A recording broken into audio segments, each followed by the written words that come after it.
Boa noite, meus queridos irmãos, minhas queridas irmãs. Que a paz do Mestre Jesus esteja com todos nós e com todos os nossos irmãos que deixamos em nossos lares, todos os nossos amigos, parentes, conhecidos. Que a paz do nosso Mestre, hoje tão necessária, possa envolver a todos, a todo o nosso planeta, a todos aqueles a quem mentalizarmos hoje aqui nessa noite de reflexão, mais uma noite de trabalho, mais uma noite que viemos sorver um pouco da palavra, nos abastecer de mais uma semana de desafios. E que lugar melhor para estar do que aqui, na casa de Moacir, com nossos irmãos espirituais que tanto nos auxiliam sempre. Para o nosso trabalho, para a nossa reflexão da noite de hoje, temos o prazer e a honra de receber novamente o nosso querido irmão Fernando Pereira, trabalhador da Federação Espírita Pernambucana, trazendo como tema: buscai primeiro as coisas do céu. Antes do início das nossas atividades para a nossa reflexão e a nossa harmonização, do livro Pão Nosso, de Francisco Cândido Xavier, pelo Espírito Emmanuel, a lição 101, resiste à tentação. Bem-aventurado o homem que sofre a tentação. Tiago, capítulo 1, versículo 12. Enquanto nosso barco espiritual navega nas águas da infelicidade, não podemos aguardar isenção de ásperos conflitos interiores. Mormente na esfera carnal, toda vez que empreendemos a melhoria da alma, utilizando os trabalhos e obstáculos do mundo, devemos esperar a multiplicação das dificuldades que se nos deparam em pleno caminho do conhecimento iluminativo. Contra o nosso anseio de claridade, temos milênios de sombra. Antepondo-se-nos a mais humilde aspiração de crescer no bem, vigoram os séculos em que nos comprazíamos no mal. É por isso que, de permeio com as bênçãos do alto, sobram na senda dos discípulos as tentações de todos os matizes. Por vezes, o aprendiz acredita-se preparado a vencer os dragões da animalidade que lhe rondam as portas. Todavia, quando menos espera, eis que as sugestões degradantes o espreitam de novo, compelindo-o à porfiada batalha. Claro, portanto, que nem mesmo a sepultura nos exonera dos atritos com as trevas, cujas raízes se nos alastram na própria organização espiritual. Só a morte da imperfeição em nós livrar-nos-á delas. Haja, pois, tolerância construtiva em derredor da caminhada humana, porque as insinuações malignas nos cercarão em toda parte, enquanto nos demorarmos na realização parcial do bem. Somente alcançaremos libertação quando atingirmos plena luz. Entendendo a transcendência do assunto, o apóstolo proclama: bem-aventurado aquele que sofre a tentação. Impossível, por agora, qualquer referência ao triunfo absoluto, porque vivemos ainda muito distantes da condição angélica. Entretanto, bem-aventurados seremos se bem sofrermos esse gênero de lutas, controlando os impulsos do sentimento menos aprimorado e aperfeiçoando-o pouco a pouco, à custa do esforço próprio, a fim de que não nos entreguemos inermes às sugestões inferiores que procuram converter-nos em vivos instrumentos do mal.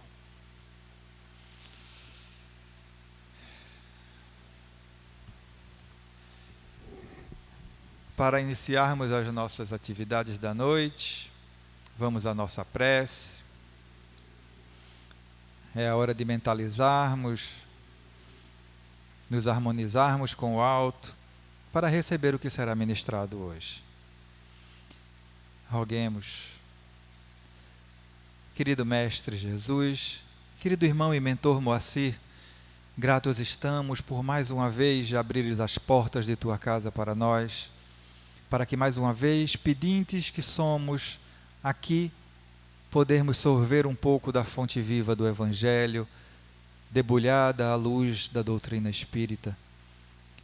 Que as bênçãos do nosso Mestre, do nosso querido Pai, da espiritualidade maior, possam recair sobre nós e sobre todo o planeta, sobre todos os nossos irmãos sofredores, que não têm como nós hoje a bênção e o privilégio de poder escutar, sorver e aprender de Ti.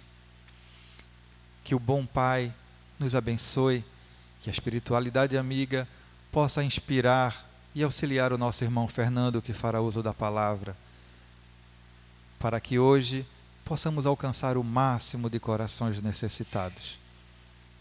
Que Deus nos abençoe, hoje e sempre.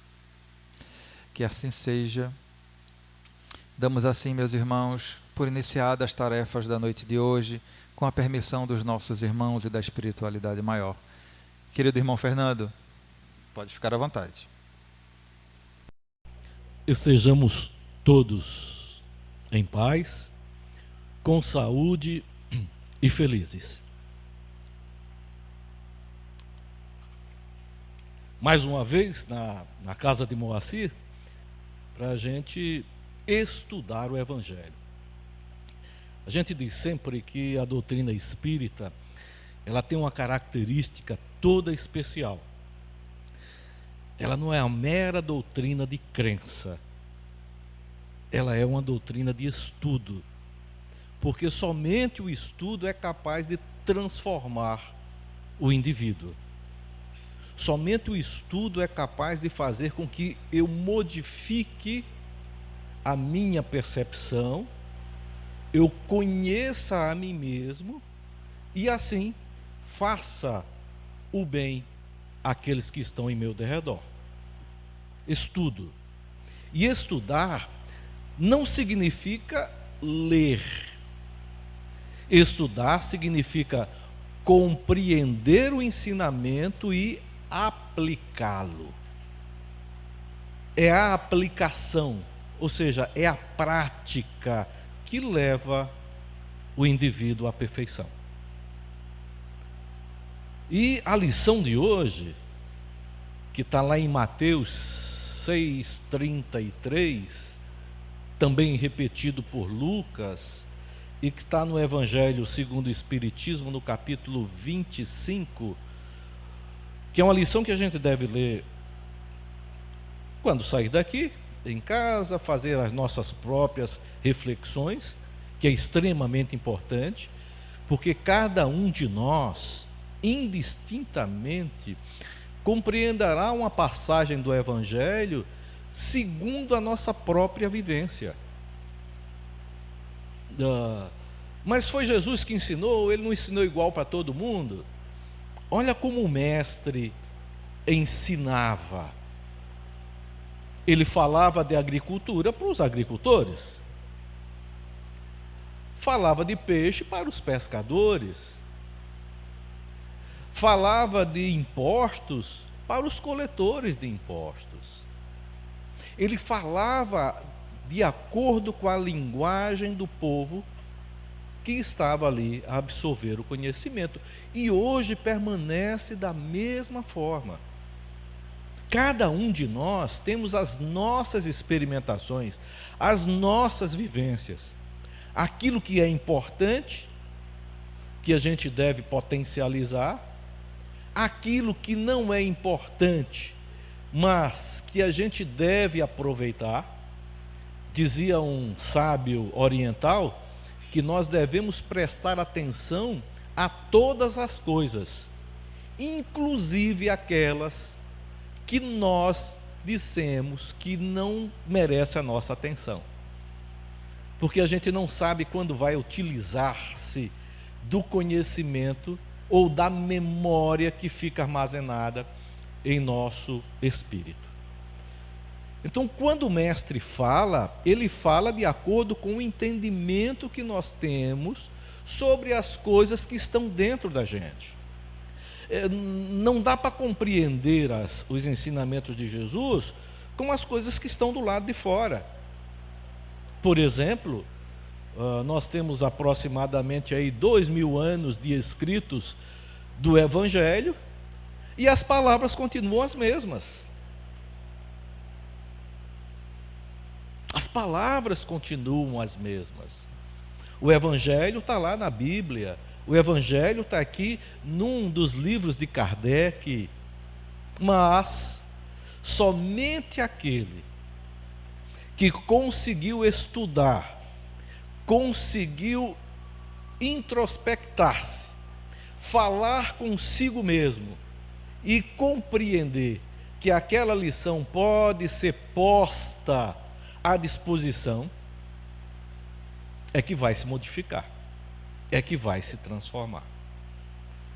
Então, na lição de hoje, na passagem de hoje, primeiro as coisas dos céus, ou do céu, ou de Deus.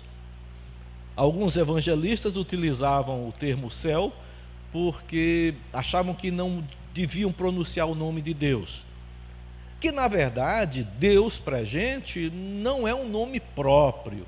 Isso, com o passar do tempo, nós passamos a perceber como sendo o nome do Criador de todas as coisas. Na tradição hebraica, Deus tem um nome específico que não se pronuncia, porque são termos da cultura hebraica e eles têm no seu aspecto religioso que o nome de Deus não pode ser pronunciado. Mas Jesus trazia informação dos céus, ou Marcos e Mateus, ou Lucas, mais Marcos e Mateus é que traziam a expressão dos céus. Quando se fala no céu, a gente pensa logo que é o que está ali para cima, né? Quando na verdade, até essa percepção nós ainda não temos. Quando a gente olha, a gente está olhando para cima ou para baixo? Ah, que é isso? É claro que é para cima. Eu estou levantando a cabeça. Veja o referencial. A nossa terra é plana ou é circular? A nossa terra tem uma forma arredondada, não é assim? Quem já viu a terra arredondada? Só levanta o dedo assim, quem já viu? Poucas pessoas viram a terra redonda. A gente já viu imagem, fotografia. Só quem viu a terra arredondada foram os astronautas. Aqueles que foram à Lua, os que estão lá na estação espacial. Aí eles conseguem ver o planeta. E aquilo faz uma modificação fabulosa.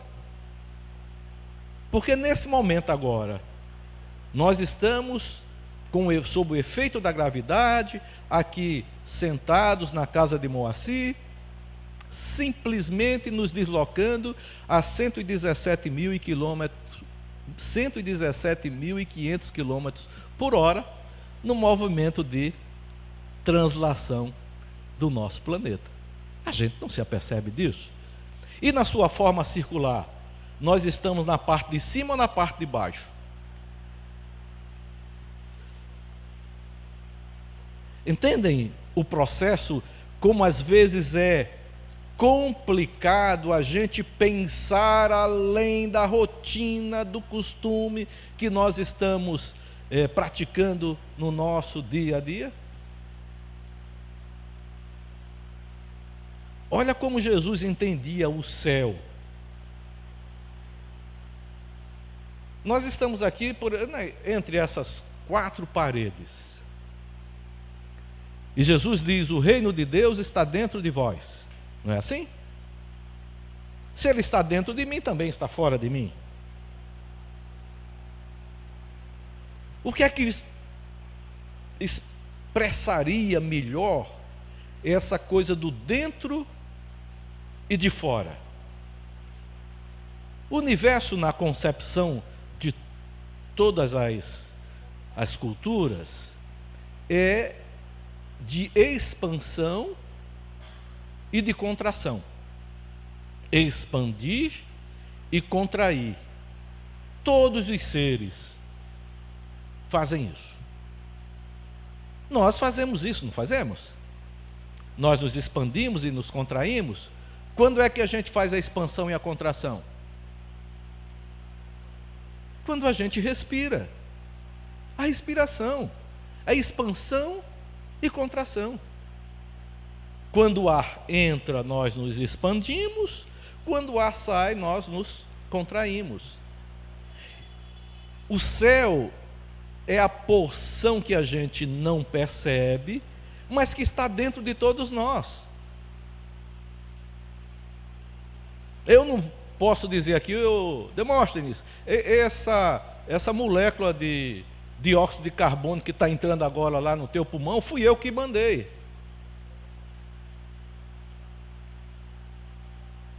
Nem de Dona Maria, olha, esse oxigênio que eu estou respirando está saindo da senhora. Porque nós estamos no mesmo ambiente, respirando o mesmo ambiente. E aí era onde Jesus explicava que Deus está dentro de nós. Porque Deus está em todos os lugares. Deus está em todas as coisas. Todo o universo, seja ele fenomenal, seja ele numenal, é criação divina.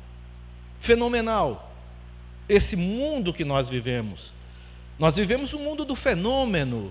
Olha, movimentar o braço, apertar alguma coisa, fazer um sinal, falar, isso é fenômeno.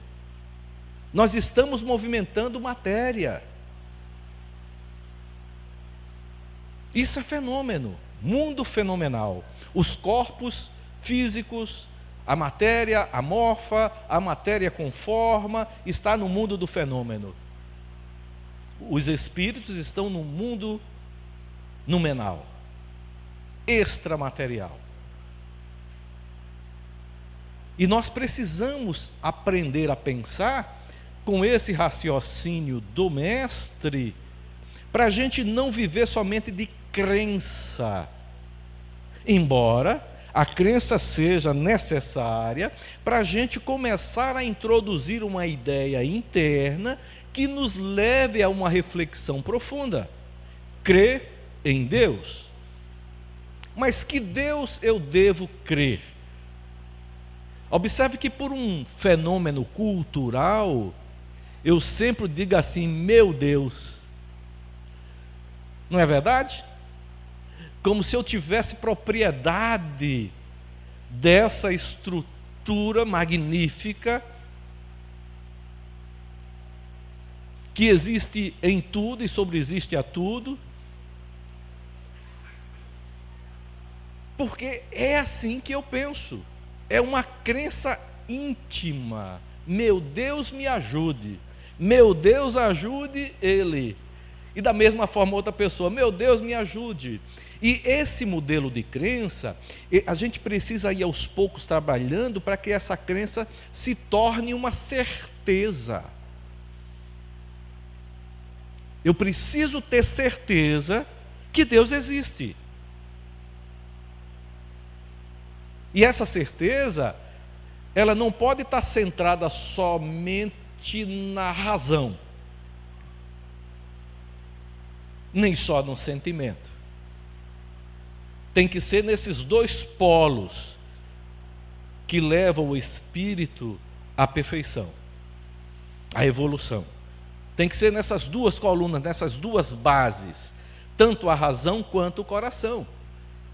Mas ainda tem um detalhe: a certeza é temporária.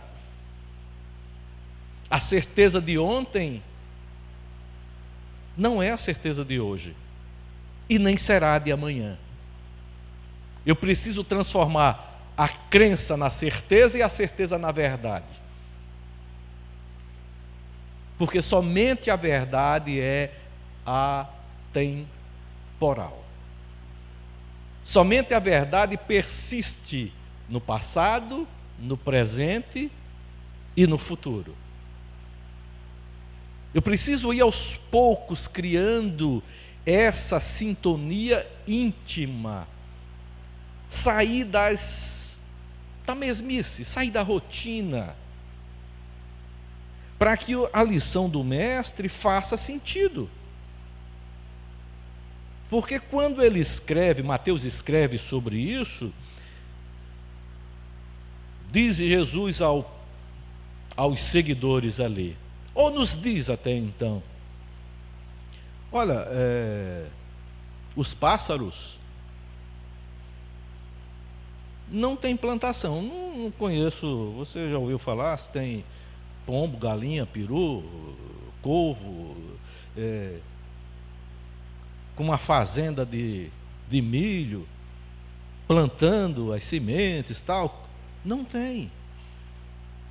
E Jesus diz, e Deus provém as aves.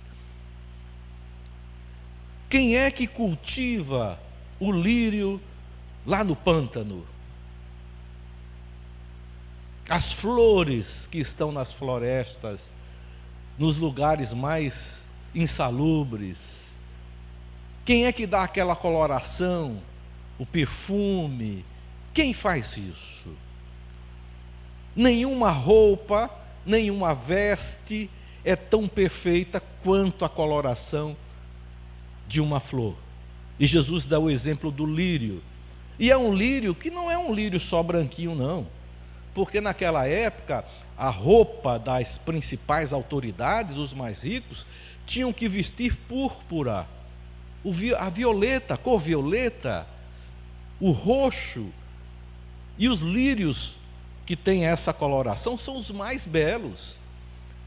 E naquela época, para aquele povo, o rei mais conhecido era Salomão, admirado por sua sabedoria, admirado por sua riqueza. E Jesus dá o exemplo, olha, o lírio que está ali no campo tem mais esplendor do que a melhor vestimenta de Salomão. E aquela flor, logo, logo, será jogada ao vento, será transformada. Até parece que nós deveríamos era ficar sentadinhos, sem fazer absolutamente nada, esperando somente que Deus desse as coisas para a gente. Ele não dá aos pássaros, não veste lá as flores, por que é que ele não me dá de comer e não me veste também?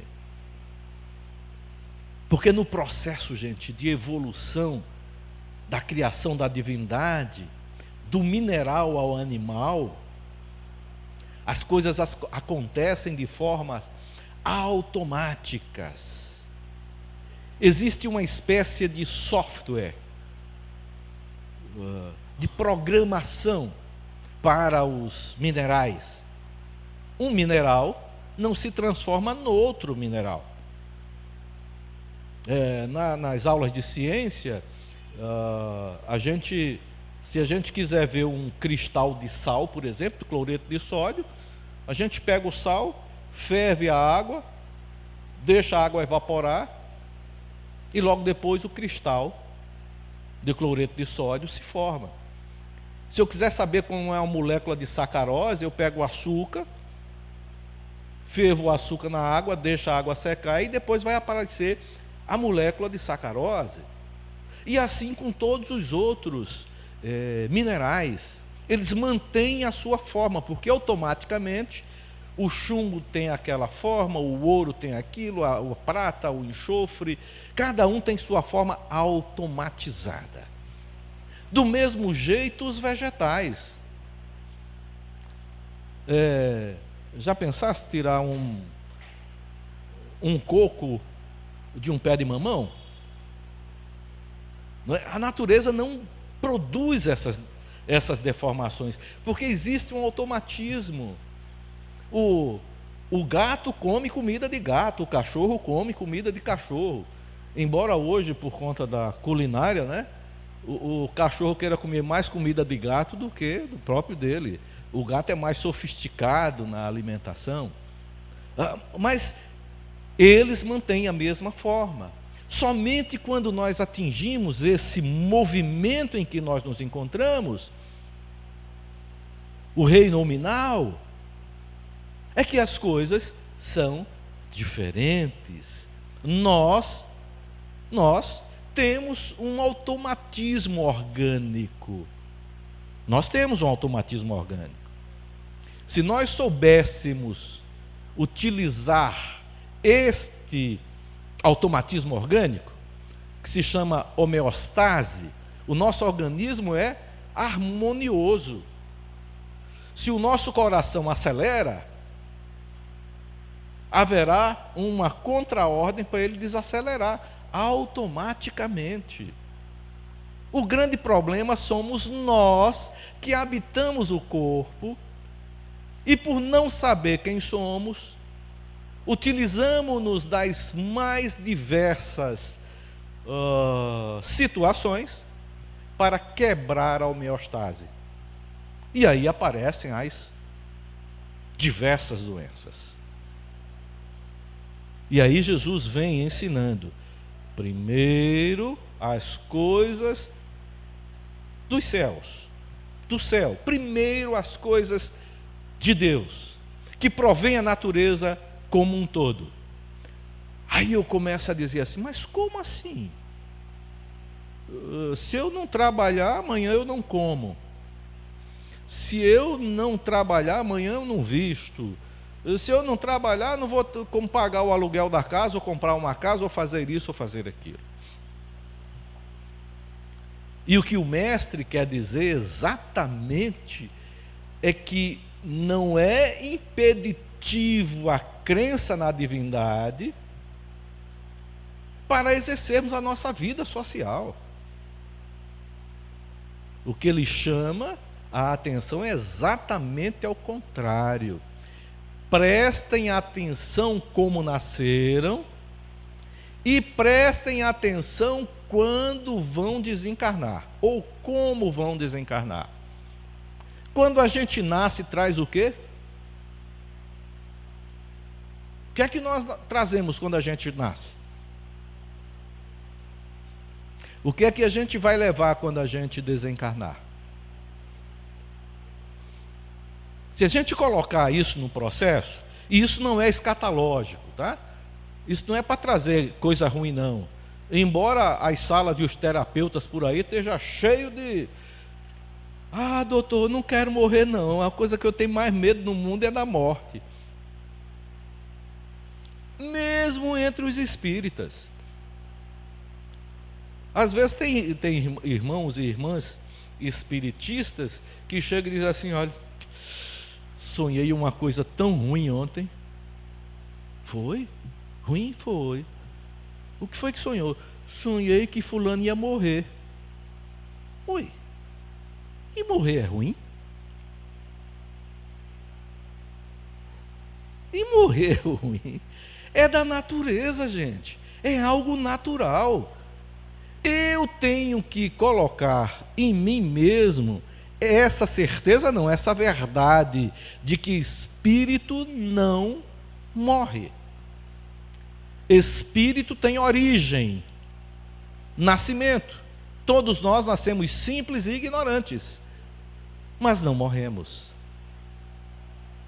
O corpo que eu visto não sou eu. O corpo onde eu me encontro agora pode refletir a minha personalidade nesse momento. Personalidade é orgânica, individualidade é espiritual.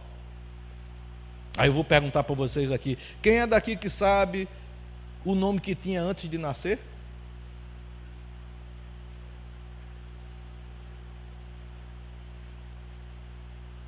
O nome é orgânico, gente. O nome é orgânico. Conhecer-se como espírito, ter essa certeza, ter essa verdade internamente, É um trabalho. E deve ser começado agora, como ensinou Jesus, como espírito de terceira ordem, que está mais ligado às coisas da matéria do que às coisas espirituais. E vejam, 2 milênios, e o mestre já dizia: primeiro as coisas do céu, para que eu possa ter, não equilíbrio, mas harmonia. Harmonia. O termo correto é esse, harmonia. Porque eu preciso viver as coisas do corpo, da matéria, para poder aprender as coisas que eu preciso na formação da minha memória, e eu preciso compreender que sou espírito. E que não são as situações efêmeras que deverão abalar o meu processo de evolução. E as coisas efêmeras, elas estão muito ligadas à posse. A posse. A nossa educação é muito possessiva. É de ter as coisas. É de ter. E quando a gente pensa que tem, a gente não pensa que desencarna. Quando a gente pensa que domina algo, a gente não pensa em desencarnar. Ah, mas isso tem que ser constante? Eu tenho que dizer todo dia que eu vou morrer, eu vou morrer? Não, não. Não precisa dizer todo dia que você vai morrer, porque vai morrer de qualquer jeito. Tá bom? E eu já vou desejando uma boa morte para todos nós aqui, para a gente não ter, né, nenhum problema, para não ficar um com raiva, não. Todo mundo desejando uma boa morte, inclusive os que estão em casa nos assistindo também, né, para não ser somente os nossos aqui, porque faz parte específica da individualidade e do processo de evolução. Se a minha crença em Deus é uma crença meramente social, não vai fazer efeito nenhum no meu processo de evolução. Se a minha crença em Deus é uma crença superficial, social, personalística, e aí, pasmem, as pessoas lá fora, algumas que eu conheci, eu sei que aqui no Moacir não vem ninguém assim. Aqui no Moacir o pessoal diz que acredita em Deus, mas não tem raiva da outra pessoa. Disso eu sei. Posso ter certeza, né? Que eu digo que acredito em Deus, mas não xingo meu irmão, nem a minha irmã. Que eu digo que acredito em Deus, mas não nego uma ajuda a ninguém. Então eu preciso já começar a pensar, a minha crença em Deus é meramente social? Eu digo que acredito porque se eu disser que não acredito, ninguém acredita? Ou eu não vou ficar bem com o rol dos amigos que estão em meu redor? Reflexão. Isso é importante. Essa crença centrada no coração, gente, faz com que eu pague o aluguel de casa, ajude as pessoas, vá num ônibus lotado, enfrente as dificuldades que tem para o meu aprendizado de uma forma mais fácil, compreendendo que aquilo que está sendo ruim nesse momento é onde eu preciso melhorar, é onde eu preciso modificar. E que o grande arquiteto do universo não vai colocar na minha cabeça uma coisa assim, isso é teu, e é somente teu, e esse daqui eu não dou para outra pessoa, é somente para você. Repetindo, cada um de nós aqui, principalmente dentro da nossa personalidade, porque às vezes a individualidade é mais complicada. Aí, por que é mais complicada? Porque, meus irmãos e minhas irmãs, são poucos de nós que têm a certeza que somos espíritos. Poucos. mesmo simpatizante da doutrina, que já leu muito, que já estudou muito, que já fez isso e aquilo, pensa que quando voltar à espiritualidade vai voltar do mesmo jeito que agora, cheio de braço, de perna, falando, conversando com os outros, porque eu preciso aprender a diferenciar as duas realidades, a realidade espiritual da realidade fenomenal, da realidade material. Por que é que eu preciso estar encarnado ainda? Imagina, eu ainda não sei quem sou organicamente falando. Imagina espiritualmente falando, sem o corpo, sem a noção dimensional de uma realidade individual. E aí o mestre vem, repetindo, primeiro as coisas do céu. Se eu pudesse resumir essa frase, primeiro as coisas do céu, eu diria assim, preocupações. Se nós nos ocuparmos, nós vamos evoluir com muito mais facilidade. Mas as preocupações, ela nos cria uma realidade amorfa, sem forma, sem causa, sem nexo.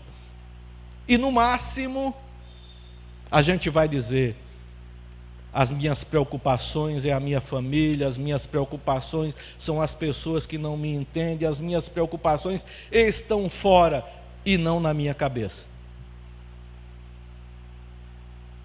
Então Jesus diz, não vos preocupeis com o dia de amanhã.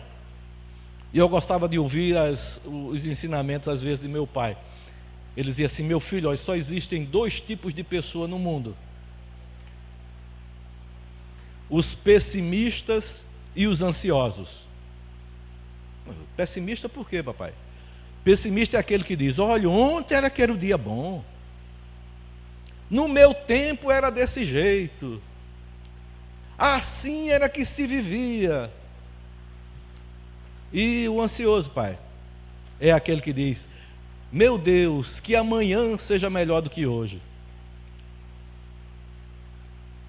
As pessoas, nós, não nos ocupamos com o momento atual, com esse aqui e agora, com esse estado exatamente aqui, nesse momento. Quais são suas dificuldades agora? Que preocupação você tem agora? Esse estado, gente, nessa manutenção, ela é obtida primordialmente se a gente cuidar das coisas dos céus. Primeiro das coisas do céu. Para eu poder distinguir as 2 etapas. Jesus até dá outra lição em 2 etapas para a gente compreender. Dai a César o que é de César, dai a Deus o que é de Deus. Vive a matéria, vive a tua vida social, não vai ter nenhum problema, não há nenhum problema. Mas não diga que essa vida é efêmera, que tem um tempo pré-definido, dura mais que a imortalidade da alma. Claro, a gente chega até a dar uma certa razão a quem pensa assim, porque já me perguntaram e eu não soube responder. E se alguém tiver aqui a resposta, por favor, eu quero aprender também. Quanto tempo dura a imortalidade?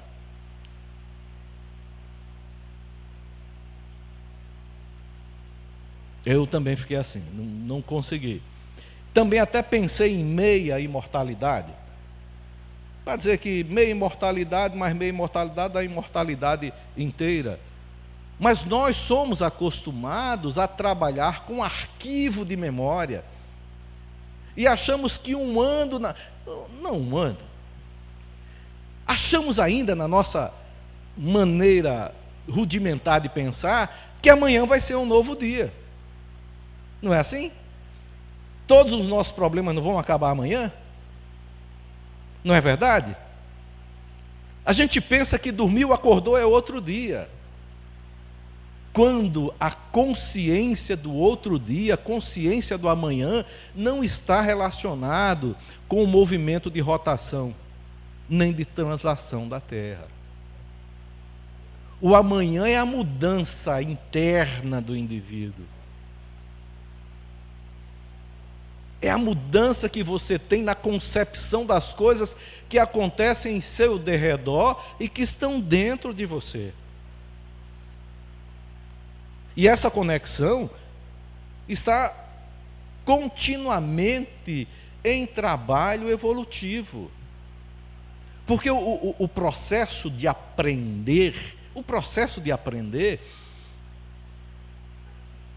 não é de decoração. Decoração que eu digo não é colocar adornos, não. É decorar o que está escrito. É pegar o que está no livro e dizer com as mesmas palavras que estão ali escritas. O processo de aprendizado, gente, é algo modificativo da minha percepção interna com aquilo que eu tenho do lado de fora. A realidade das coisas é criada pelo próprio indivíduo. Eu posso dizer com certeza de que aquilo que eu estou vendo daqui, vocês não estão vendo de lá. E a recíproca é verdadeira, o que vocês estão vendo de lá eu não estou vendo daqui.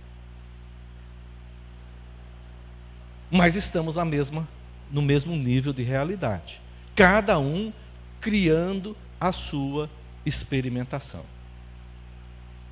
E como é que eu vou aprender a viver as coisas dos céus? Como é que eu vou aprender a fazer isso? Em todas as culturas, todos os grandes professores da humanidade, Confúcio, Buda, Krishna, Jesus, Maomé, todos eles, foram incisivos. Faça o bem. Faça o bem. E se fizer o bem, sem olhar a quem, o processo vai se transformar num contínuo virtuoso. Para fazer o bem, a primeira experiência virtuosa que eu devo ter, foi lida até no exórdio de hoje, tolerância. Tolerância. Seja tolerante, primeiro com você, porque você não sabe tudo. Também não diga que nada sabe. Porque não há ninguém que nada saiba que não possa aprender, e ninguém que tudo saiba que não possa ensinar. Ninguém que nada saiba que não possa ensinar, e ninguém que tudo saiba que não possa aprender. Então eu tenho que ter tolerância, porque da maneira que eu firmo o meu pensamento, o outro tem como firmar o dele. As escolhas que eu faço podem não ser, e na verdade não é as escolhas que o outro faz. Isso é tolerância. E se eu cultivar essa tolerância, eu começo a fazer o bem. E fazer o turba. Prestem atenção nesse ensinamento. Por isso que o mestre diz para a gente: não vos preocupeis. Cuidai primeiro das coisas da divindade, da espiritualidade. Trabalha primeiro a tua individualidade. Porque o que mais leva o indivíduo ao precipício é o cego carregando outro cego, né? Guiando o outro, né? Entendem o processo que Jesus nos chama a atenção no Evangelho? Que não é uma mera lição religiosa, é de reflexão profunda, é para estabelecer um encontro com a divindade mesmo, é de ter essa certeza dentro do coração, é de que verdadeiramente Deus criou todas as coisas e nos deu a inteligência e nos deu o livre-arbítrio para que a gente pudesse construir a nossa individualidade. Todos nós, como indivíduos, estejamos encarnados ou desencarnados. Encarnados a gente mensura, não é? Fulano de tal tem 1,70 m, 78, mas desencarnado não dá para mensurar, porque a verdadeira forma do espírito é desencarnada e não encarnada. Mas espírito de terceira ordem aprende a... Porque às vezes, para a gente ser feliz, a gente diz: olha, eu queria ter uma cadeira para sentar. Eu ganhei uma cadeira. Mas olha, se tivesse uma casinha, né, para ter essa cadeira, né? Aí ganha uma casinha. Mas a casinha sem uma garagem para botar um carro, né? Mas esse carro sem uma casa na praia. Coisas que são supérfluas. Aí, o que é supérfluo?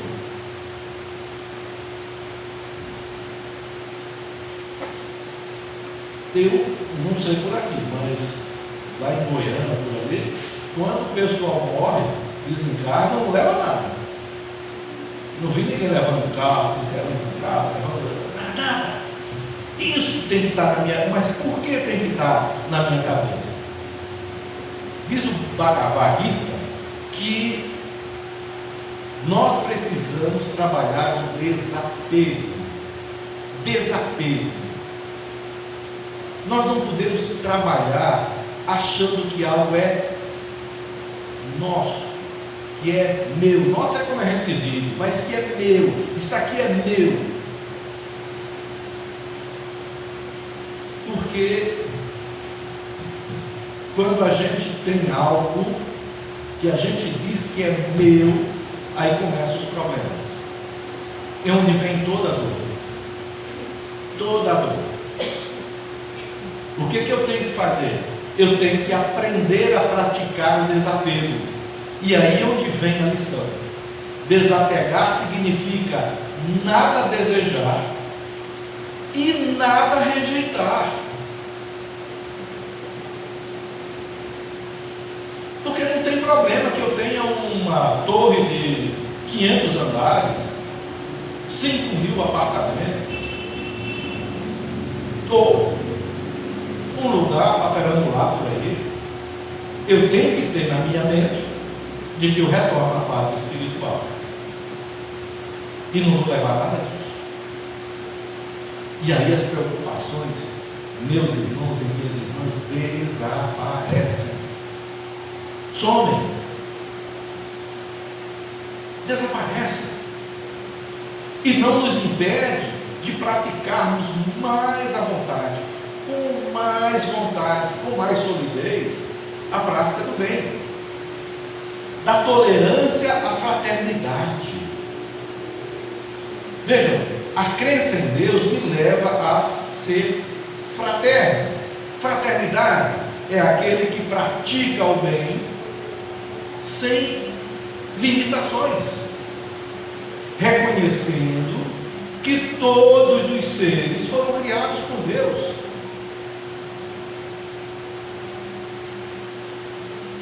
Às vezes a gente tem tudo para fazer o bem, mas eu digo assim: aí eu não faço nada. Eu já sei quem é aquilo, já foi desse jeito, né? Aquele outro tudo bem. Não se escolhe para se fazer o bem, apenas deve ser feito. Mas isso eu só faço se não tiver apego. Eu só faço o bem se não tiver apegado às coisas. Porque não é para escolher, é para fazer. E espírito de terceira ordem, meus irmãos e minhas irmãs, aprendem por repetição, para adquirir espontaneidade, não mecanicidade. Nós não somos mecânicos, nós deveremos aprender a ser espontâneos. Espontâneo é aquele que faz sem necessidade de pensar sobre. E quando eu falo pensar, aí vem outra complicação. Parece que hoje vai ainda tem. Eu pensando que ainda tivesse 1h30, senão eu só quero 40 minutos. Vejam, pensar não é dizer palavras, gente. Palavra é fenômeno. Palavra, isso que eu estou pronunciando, é fenômeno. As cordas vocais vibram, o ar que eu inspirei, o céu que entrou em mim e o céu que está saindo de mim vibra e cria essa explosão, essa sonoridade no ar. Esse é fenômeno. Pensar, a gente começa a pensar quando, vamos lá, vocês estão olhando para aqui. Quando você olha, você pensa em quê? Quando olha, você não pensa em nada. Você vai ver um quadro, você vai ver uma cena. Só quando eu vou decodificar, o que é que tu viste? Não, eu vi isso, vi aquilo, vi não sei o que lá e tal. Aí não é mais pensar. Então o pensamento, a gente começa a aprender a pensar por contemplação. É contemplativo.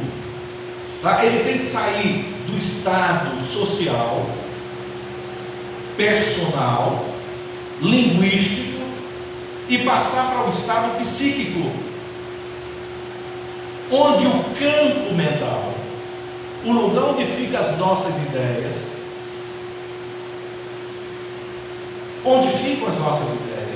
é onde fica a contaminação, tanto de fora para dentro como de dentro para fora. E aí a gente começa a visualizar as coisas, visualizar mesmo, tá? Sem necessidade. Pense em coisa positiva. Aí a pessoa fica na cabeça assim: penso só positivo. O que é pensar numa coisa positiva? Por exemplo,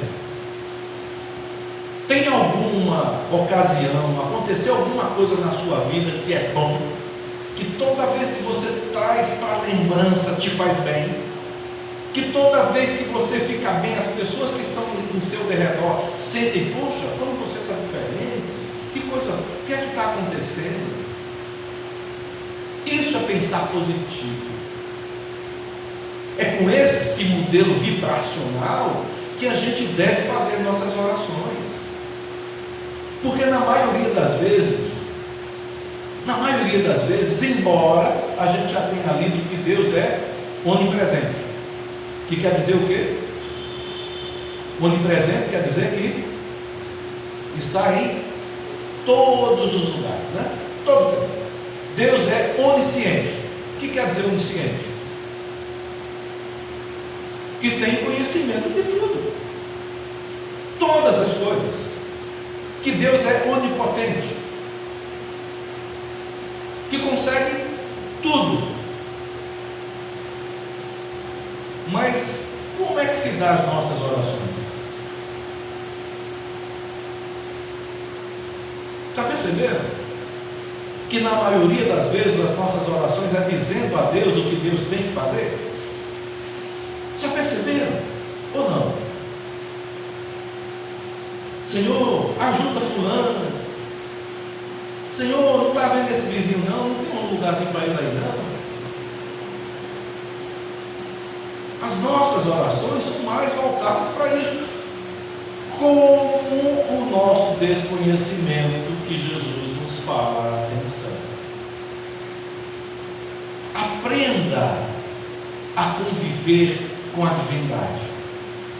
A separação de Deus é minha, por uma questão realmente de consciência educativa.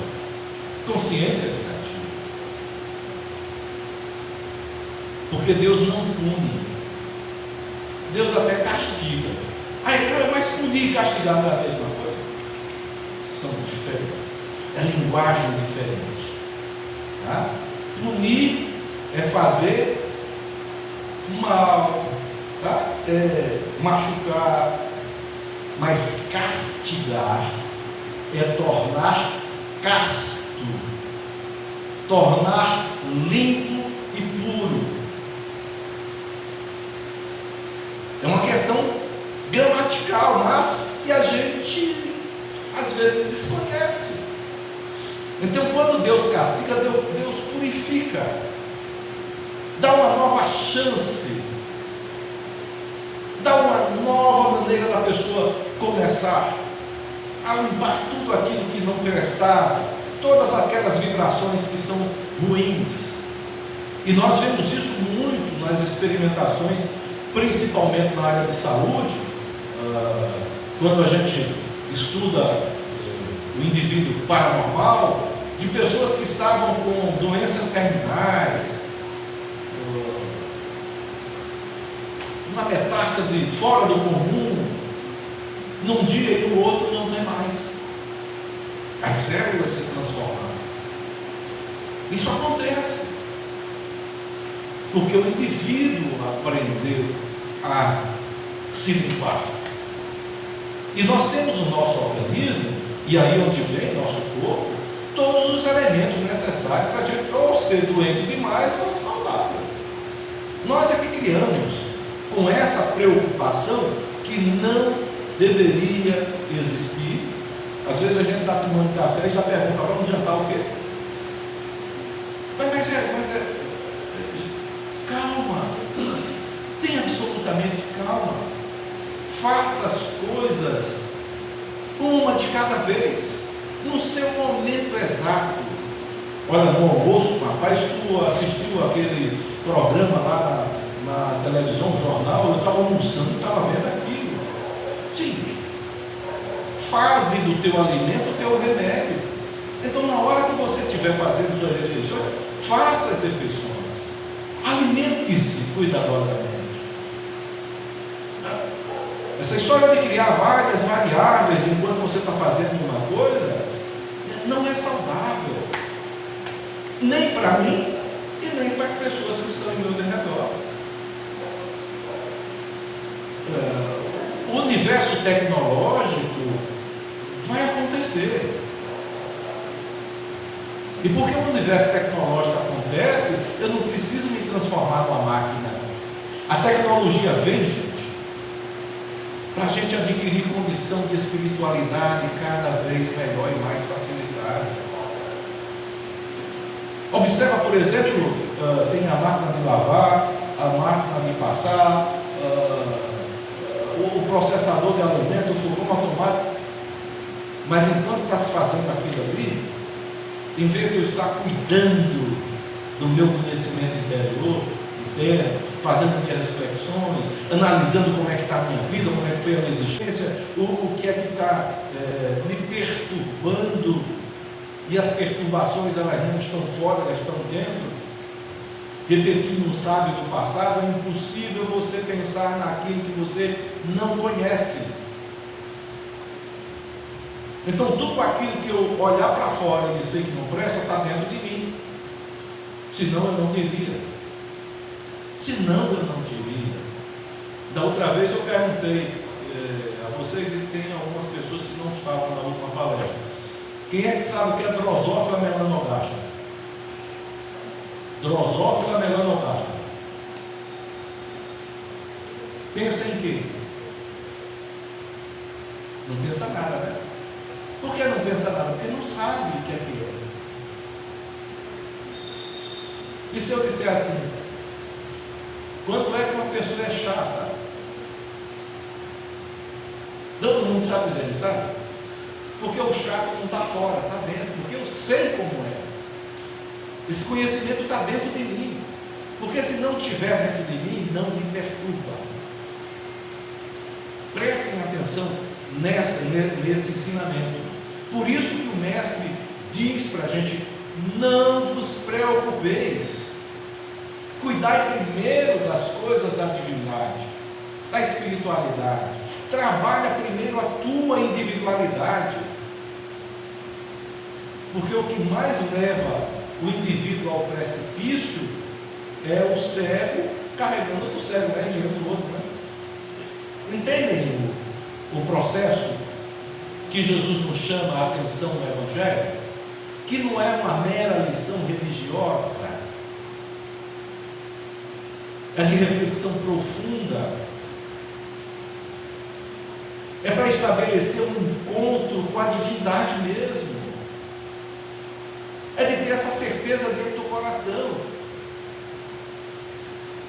é de que verdadeiramente Deus criou todas as coisas e nos deu a inteligência e nos deu o livre-arbítrio para que a gente pudesse construir a nossa individualidade. Todos nós como indivíduos, estejamos encarnados ou desencarnados. Encarnados a gente mensura, não é? Fulano de tal tem 1,70m, 78, mas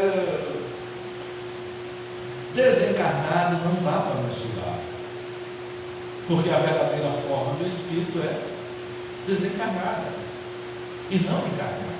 Mas espírito de terceira ordem aprende assim: do conhecido para o desconhecido. O conhecido até então é o outro, porque eu sou incapaz de dizer que o que eu estou vendo no outro está dentro de mim. Porque se eu começasse a pensar assim, eu dizia: o conhecido sou eu, que me vejo no outro. E é através dessa relação indivíduo e próximo que eu vou começando a conquistar a semente que produz todo o universo, que é chamada de amor de Deus. Todos nós indistintamente temos essa chama, essa semente. O mestre diz que essa semente começa a florescer quando a nossa luz brilha. E brilhar a luz significa retirar do nosso derredor as trevas que nos impedem de ver mais além. E quais são as trevas que nos impedem de ver mais além? Todas essas bobagens que a gente tem. Ah, minha vida é assim porque meu marido é desse jeito, eu sou assim porque meu filho, minha filha, eu faço isso porque se eu tivesse um negócio. Isso são as trevas que nos impedem da nossa luz brilhar. E o acesso à divindade vem da luz, pela luz. Embora eu saiba intimamente que trevas e luz, claro e escuro, alegria e tristeza, é uma dualidade que permanece sempre. É uma dualidade que permanece sempre. O grande problema é que eu não posso ser cego na luz, nem cego nas trevas. Eu não posso receber luz o suficiente para ficar cego, e não preciso fechar os olhos na escuridão para não ver a escuridão. E eu preciso caminhar para poder aprender onde é que a minha luz brilha mais ou menos, onde é que eu posso ofuscar e ser ofuscado. E eu consigo isso através da boa nova, através dos evangelhos e através da reflexão profunda. Reflexão profunda, como diz Agostinho: pensa sobre o que você fez, lembrando que o passado não volta jamais, que não adianta o trabalho do passado, gente. O que vai construir um futuro é o que a gente fizer agora, daqui para frente. Mas primeiro fique aqui, não vá para frente antes de ficar aqui, não é? Não caminhe, não diga que amanhã vai ser melhor que hoje. Por quê? Inclusive, eu acho que da outra vez também, né? Quem é daqui que já acordou amanhã? Ninguém acorda amanhã, não é assim? Toda vez que a gente acorda é quando? Não é hoje? É sempre hoje. Então, o momento da transformação, o momento de nós deixarmos devagarzinho as preocupações e trabalharmos nas ocupações, a mente ocupada é uma mente em progressão. A mente preocupada é uma mente em desarmonia. Não vai fazer coisas boas. E não adianta dizer que eu estou preocupado com fulano, não. Porque a evolução é individual. Eu não consigo levar outra pessoa junto comigo, se ela não quiser. Se quisermos darmos as mãos e irmos juntos, cada um trabalhando na sua potencialidade e desconstruindo pouco a pouco a sua individualidade, se polindo para que a luz passe, né? Tirando pouco a pouco as trevas e indo gradativamente em direção ao progresso, praticando bem, aprendendo a orar, a conversar com o Pai, que está, como diz Jesus, dentro de todos nós. E sejamos todos em paz, com saúde e felizes.